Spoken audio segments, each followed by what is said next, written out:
गई काले सांजे समाचार मळ्या गई काल सांजथी ज જ્યારે ગુજરાત લોધારો થયું હોય પ્રમુખ સ્વામી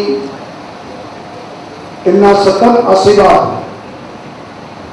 ગુજરાત ઉપર વરસતા હતા અને હજી પણ સ્વર્ગવાસમાંથી પણ એમના સ્વર્ગમાંથી પણ આશીર્વાદ મળશે એમાં કોઈ શંકા નથી। પરંતુ જે એક બાળક મા બાપ ગુમાવે છત્રછાયા વિહોણો થઈ જાય એમ આજે આખું ગુજરાત એક છત્રછાયા વિહોણું થઈ ગયું છે। પ્રમુખ સ્વામી મહારાજે ગુજરાતના તમામ સુખ દુઃખોમાં હંમેશા અગ્રેસર રહ્યા હતા। મોરબીમાં હોનારત હોય, કચ્છને ભૂકંપ હોય, કોઈ પણ તોફાનો હોય કે ગુજરાતના દરેક સુખ દુઃખમાં હંમેશા અગ્રેસર રહીને ગુજરાતની પ્રજાને સાથે રહીને આશ્વાસન આપીને દરેક કટોકટીના કાળ ગુજરાતે પાર પાડ્યા છે।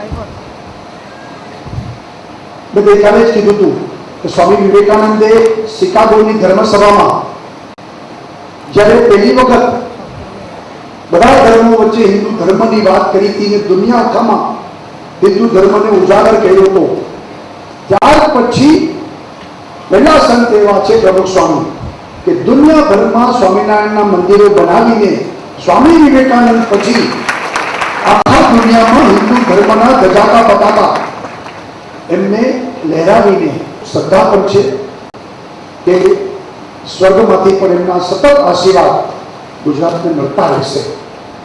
અત્યારે પણ અમે એમના આરતી કરતા હતા પછી પૂજ્ય બ્રહ્મવિહારી સ્વામી સાથે વાત કરતો હતો કે કેટલી શાંતિ અને દિવ્યતા આજે પણ એમના ચહેરા ઉપર દેખાય છે। આપણે આજ એ સંત શિરોમણી તરીકે પૂજ્ય પ્રમુખ સ્વામી કાયમ આપણી વચ્ચે રહેશે, કદી ભૂલાવાના નથી અને ગુજરાતની પ્રજા એમના આશીર્વાદ સતત ચલતી રહેશે।